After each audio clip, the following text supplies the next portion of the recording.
All right. Should we start? Okay. Okay. Sorry. Okay, it's all good. So something I've noticed, like the unfortunate side of watching these videos to edit them and put them up, is you watch the videos. So I've noticed that my walking is kind of lumbering, which has changed. Huh. It's because parts of me are tight. So I really want to do this class right now because I'm going to work on this for the rest of the week, basically Sunday next week. So next Saturday, I probably won't be able to do this class because hopefully I will have fixed it. So to start, just walk around a little bit and notice how you're walking, how it feels.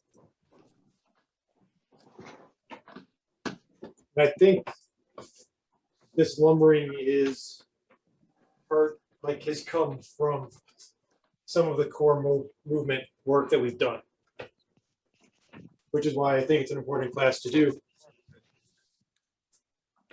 And so what do you mean by slumbering? Can you tell me? Lumbering, right? So Lumber. you'll see like one Lumbering. shoulder goes down, other shoulder goes down, one shoulder goes Okay. down, other shoulder goes down. Yeah.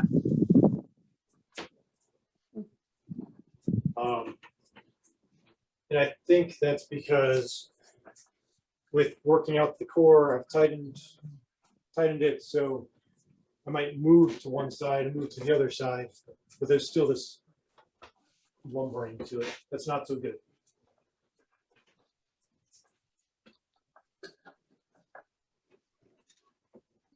So really trying to figure out what it's like for you. And what you can do is, if you see something that's horizontal, watch it and see if your gaze shifts a little. And you can feel your eyes adjust because automatically your mind restabilizes everything, right? But if you can feel the adjustment occurring, you can see little bits move. That's probably a good sign that you're lumbering a bit. Yep. I mean, this also might have come from not walking anywhere near as much as I used to and Yeah. Yeah. being in front of a Yeah. computer a lot. I don't know. It feels tied to the core work, but I could be wrong in that.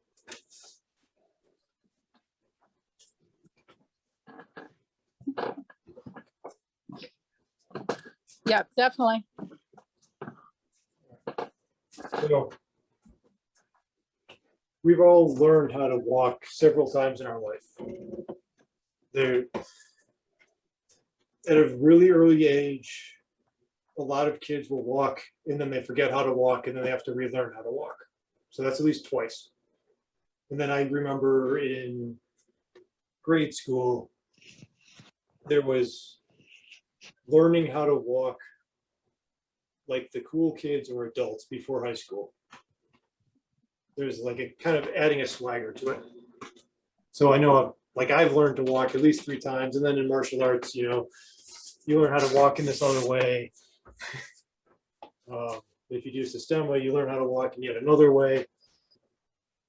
But there are all these, you learn how to walk a bunch of times. So fixing our walk now shouldn't be that hard, hopefully.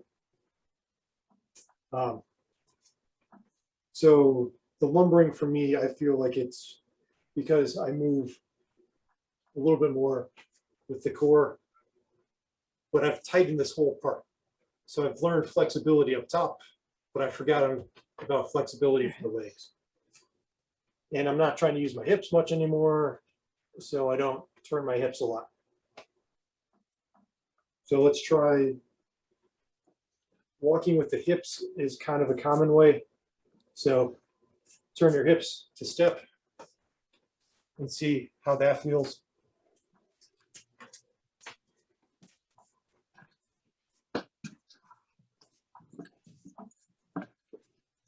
And this I might feel off balance. yeah, there's a little off balance. You might not lumber as much, like your gaze might stay more horizontal, but you're turning from side to side also. And you can counter it, right? You can turn your upper body against your hip. Boom. To try and maintain that balance, which is kind of like the John Wayne walk. Like if you ever watch old cowboy movies, right? He always walks where his hand moves back to his middle. Yeah. It was the swagger he had. Yeah. And I mean, that compensates for some things. But it's not, for me, that's not the core doing it. It's my hips doing it. And I then lose the connection of the core to the legs. So we can also try Systema Walking, which means you need to relax your hips. You pick your leg up from the knee, then you place it down, and you shift over to it. It's much more controlled. I bring my hands up because of old habits. You shouldn't have to. Like, Yeah, this is how I walk at night in the pen with Moana on the rough ground. And so this is great. There's a lot to it because you place your foot down, and before you put your weight on it, you test things out to make sure that you can put your weight down. But the legs are separate from everything else. They move on their own. They're not really driven by the hips. They're driven by the knees coming up, putting it down, and then I shift over to it. So I can't really, or I don't connect my core to it. I try and keep everything separate, which is kind of a principle for that. And this, I sway back and forth at the time that I shift. If I didn't want to, I could probably step less, but really it's just the shift is a little smaller. And of course, like I said, my habit is to keep bringing my arms up. The non-stance, that's a stance.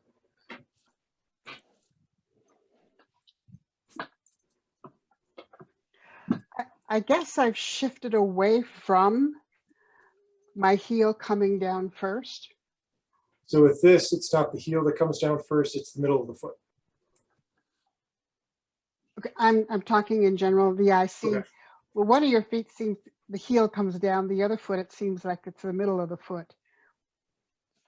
I'm basically do the middle or the ball of the foot when I walk. Okay. And I, Yeah, this is the middle. We can move to the ball or the foot next. and I have, Sorry. I don't like to move the leg and the opposite arm at the same time. That's not natural for me. Okay. So yeah, we're gonna get to that when we start moving from the core. This kind of walking, like where you lift the knee and place the foot down in the middle, that should actually loosen up your hips a lot because you're not using your hips to actually move the leg. Right. So your hips have to be loose in order to do this. To do it.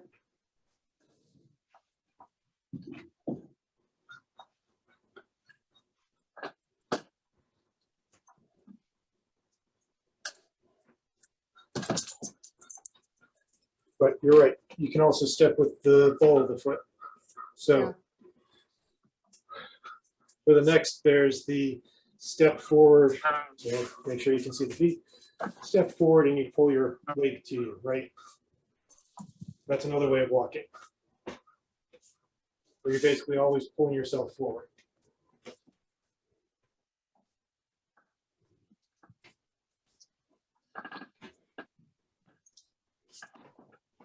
This is more controlled, but for me, it is all leg motion. Which, if that's what you want, works. But it's not tied to everything. And it stresses my legs a bit. as I pull my body forward with my leg.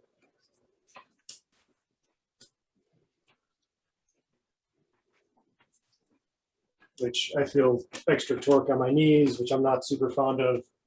But if I did it enough, I could probably find a way where that's not the case. When I got into it, I felt like I could walk more smoothly. Yes. Like there's less back and forth, less up and down, Yes. but there's more torque in my legs for me.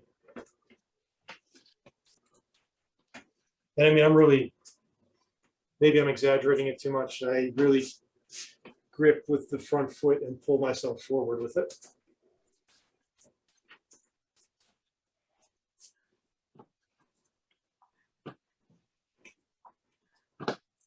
You might not be able to pull yourself off balance, or you might be able to. I'm not sure.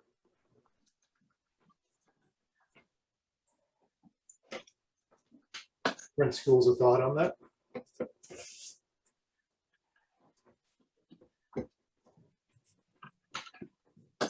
And that's another way that we can walk.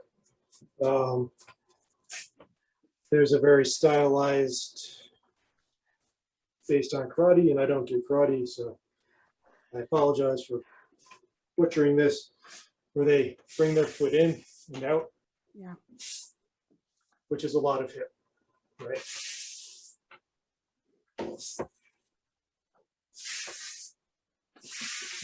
It's very stable, but we'd also look very strange doing this down the street. But I'm sure that there are ways to make it smaller so it's less noticeable what you're doing. Like you're sneaking around. Well, I mean, right, you would make the turn in and out a little smaller. So Yeah. it comes in and out, but looks a little more normal. I have to tighten my core when I do this. So it feels like I have to. If I relax it, I guess I can. Just hard to stay upright Yeah. Stable. for me with that because of the torque on the legs and all that.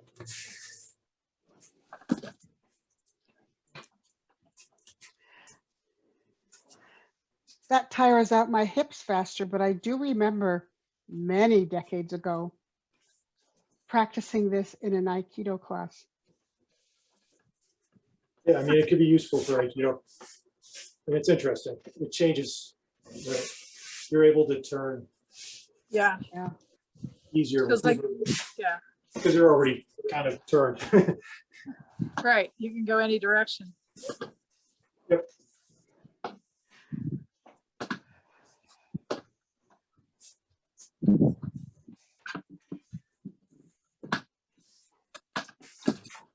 So I mean, these are the old ways I've thought about walking.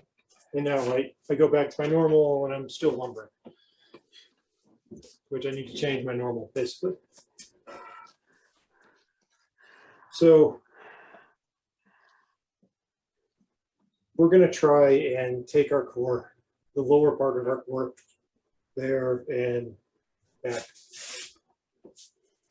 and use that to lift our leg and move it. So not the hip, not the leg. This But pulls up. This is kind of lumber, right? ooh, But this is kind of why I think this is where I got it from. Because if I really exaggerate this, it's kind of like what my new norm is, which is not good. It's not a good way to walk. my hips don't like it. No, mine don't either. Why is it affecting your hips? It hurts my lower back. Boy, I don't know. It's making down, not across here. It's tires it or doesn't feel good. so for me, a lot of this is normally tight. for a lot of the motions that I do.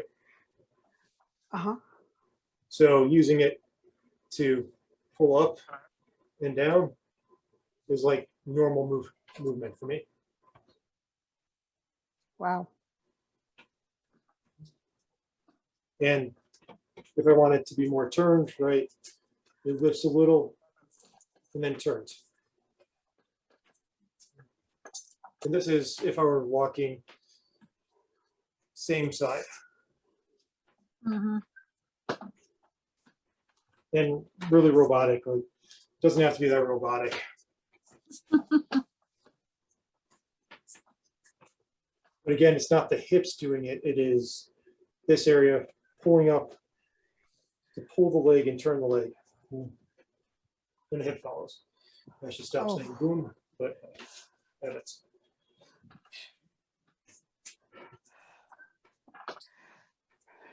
So this is still no, like it's not really the hips Right. actuating for any of this. Actuating, is that the right word? Engaging. So the hips are basically tight because I'm not Yeah. using them. Oh.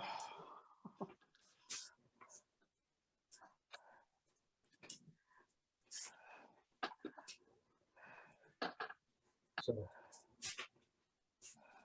you can also try taking your core and turning it upward and over to step.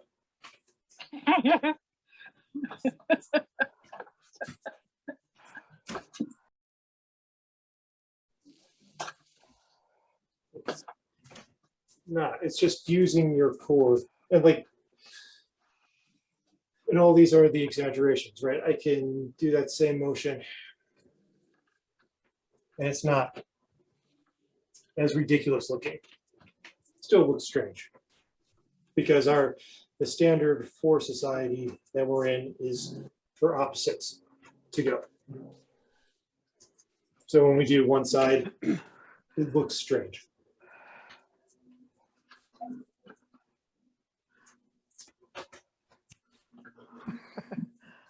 Okay, this is bad. I'm losing my balance.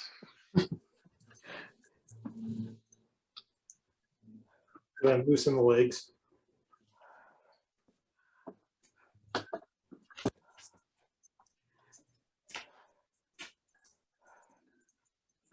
Because I have Mona trying to put a ball right in front of me, behind me, so I tripped. So you can also try, instead of turning, this part kicks the leg forward. Kick the leg forward. So the core is pulling the leg.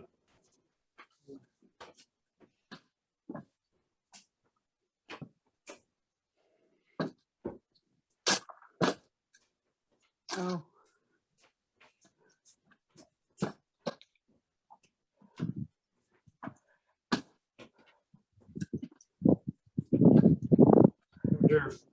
What you may find is that the side that kicks up, the other side has to pull back a little bit so you don't fall. And so you don't lean all the way back, Lean back. right? So one kicks upward, the other presses downward.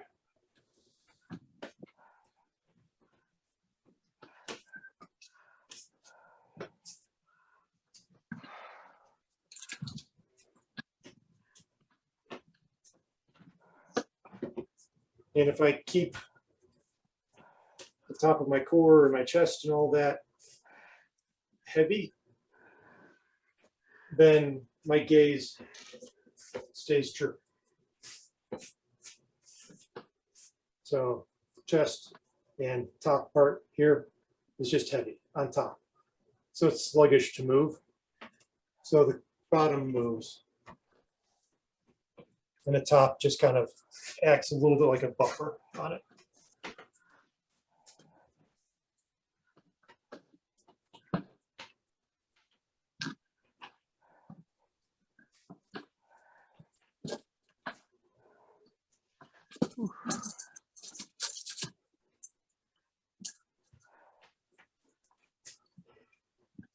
You can also try taking your core, the lower part of your core, Instead of trying to pull your leg up, you just try and pull the hip up with it. Instead of the hips doing the work, right?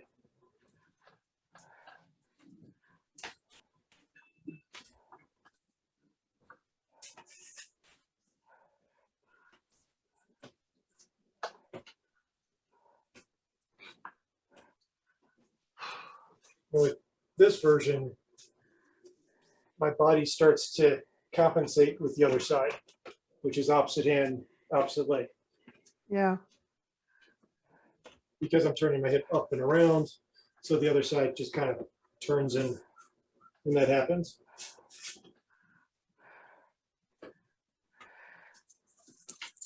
And you, of course, then can loosen up your legs.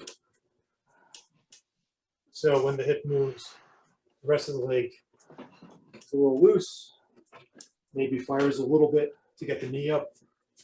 So you don't have to do as much work.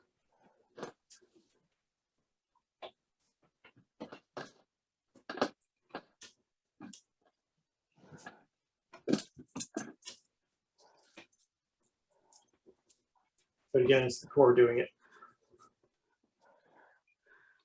Yeah. So then what we're going to do is we're going to take the core to move opposite leg and arm. So it's like these two parts crunch together, right? Which means the other two parts have to open. So it would be that.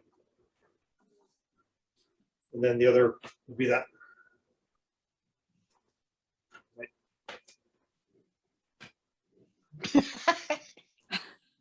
That's a tricky one. I gotta think about it. And then I tap, as I'm looking at this, because I get to see my own screen, my shoulders are tight. So I need to do that without tightening the shoulders. And we end up with a slightly more normal walk for the society we live in.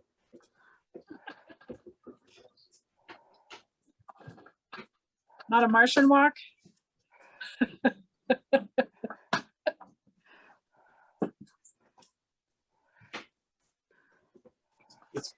But it's kind of like an important person kind of glide, right? Your head doesn't bounce up and down that much, doesn't turn side to side. Your core is driving all of it. So you're not impacting the ground a lot.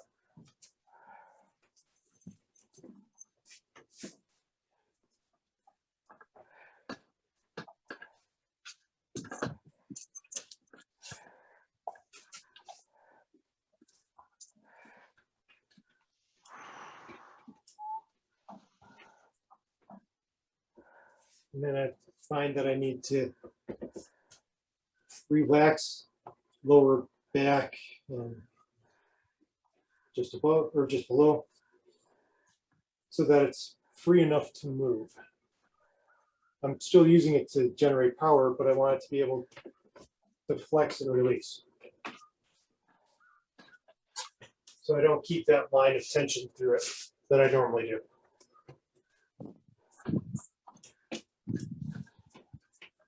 And I think a lot of that line of tension comes from I create a path to the ground and all up top is, completely free to move. But the leg is aligned to the ground, so it doesn't move much. So now I need to get that flexibility in there.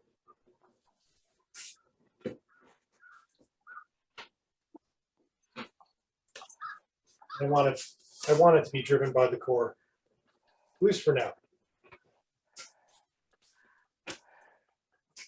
Later I may say, you know how we tied everything together? Let's not do that anymore. But Are you, no.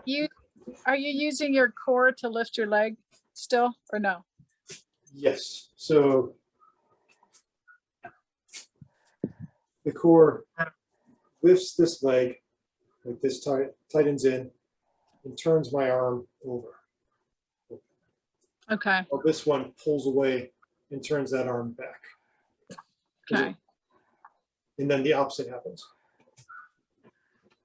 okay, If I really exaggerate it. yeah,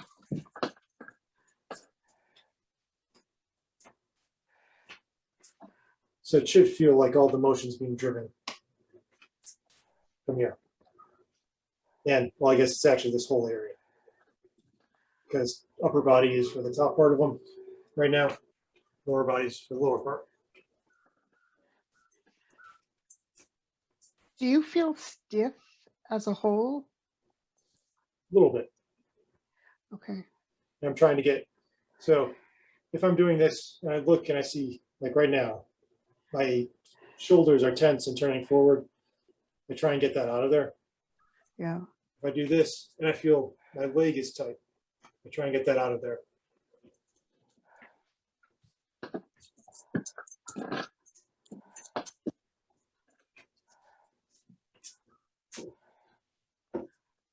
I mean, this is just something I started working on a few days ago. Because I noticed the lumbering, which I'm not happy with. I'm not sure I'll be happy with this either, but it's at least a thing to try. well, tomorrow you get to walk to the dojo and try it all the way down. 4 mile walk of it should help.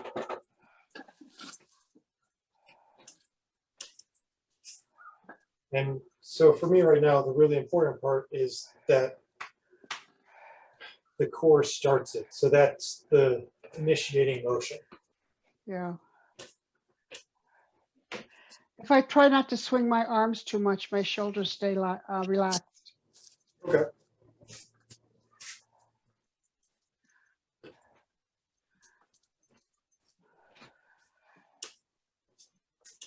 Yeah, I'm mostly trying to bring my arms kind of center line. Not quite as far as a John Wayne walk, but that is the right name, isn't it? Sounds weird. Because like, right, when he would do it, it was really kind of exaggerated. Quite, And his hands quite would the come. swagger. Yeah, So just wear a cowboy hat on your way to the. Dojo. but I'm not trying to do it quite that much. I'm trying to that much. So it balances each side, right? Yeah. It comes towards the middle a little bit, but not a lot. Gotcha.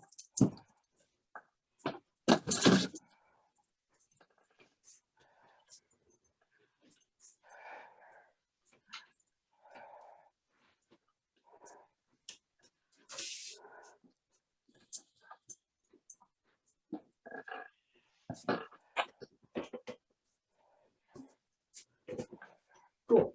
And that's pretty much all I had on this one. I just wanted to cover it because it's kind of, it feels important to me. Something okay? But what's the solution? How should we do? That's something you need to find for yourself. Oh, okay. So like the one I'm working on right now is this one. Okay. Because that looks the most normal to society for me and it feels okay. Like there are definitely rough edges with it and every so often I get confused and I end up like doing this. Yeah. And I need to resync things, right? Because for me, it's a lot easier for one whole side to move than to Yeah. create this kind of cross. Yeah. Yeah. It feels weird because it feels like a lot of torquing in the body instead of. Yeah. But it's more normal for the world we live in. Yeah. And sometimes that matters. It's more difficult, which also makes it more interesting to me than getting this one better. Because that turning one whole side is just, this half turns that way, this half turns that way. It's not that difficult for me. Yeah. Like it doesn't feel difficult. Whereas the other, there's a lot more to work on, and hopefully my control of the whole area gets better because of it. Yeah, I can see what you mean about the core driving it, which is cool. I like that. Yep, it also means that then I can try and, like, that whole thing gives me time to practice using my core to move my lower body and to use my upper body. So it's just more exercise for it. What I've found in working, I've had to work on my walk. Mhm. And what I found is I wasn't keeping my hips under me enough. So that from the core, I was leaning forward more than I should be. So now I'm learning to tuck, and probably most people don't have this problem. I have to tuck my hips a little more, and I stand up more straight. Yeah, so something from Systema. So they're taught to turn this in so this becomes flatter Yes, versus Aikido, which kind of the chest opens and this arches a little bit more. But this I find I can move better from. yes, yes. So yeah, so I do that. I'm as a result, and that's a lot of that's come from stretching the fascia. Mhm. And so that I'm starting to have less problems with my hip, my right hip. Nice. So yeah, I'm pretty happy. That turn should also force you to relax this part. Yes, And those muscles are tight on a lot of people, which Yeah. tightens the hip, which causes more stress, which causes more problems, which makes them get tighter, which causes more problems. Colby has to work on that a lot on me because I tend to get too swayed back See, too much. even when I'm just kind of like putzing around, there's this back and forth that I need to fix. But it's also like, no matter what you do with training, it's going to affect how you move the rest of the time. yes, yes, yes. So when I noticed that my walk is, kind of weird, it was important for me to fix it and also to let you guys know to try and fix it. Yeah, Because chances are Yeah, it's happening to you too. Right? If we're all doing the same kind of work, chances are it's Yeah. happening to all of us. yeah, That's the great thing about not practicing in Koryu is we actually get to change what we're doing. So if there's something you do that always destroys your shoulder, you find a way not to destroy your Not- shoulder. You right, don't do right. it that way anymore because it's not set in stone, because it's not some ancient mystical work of art.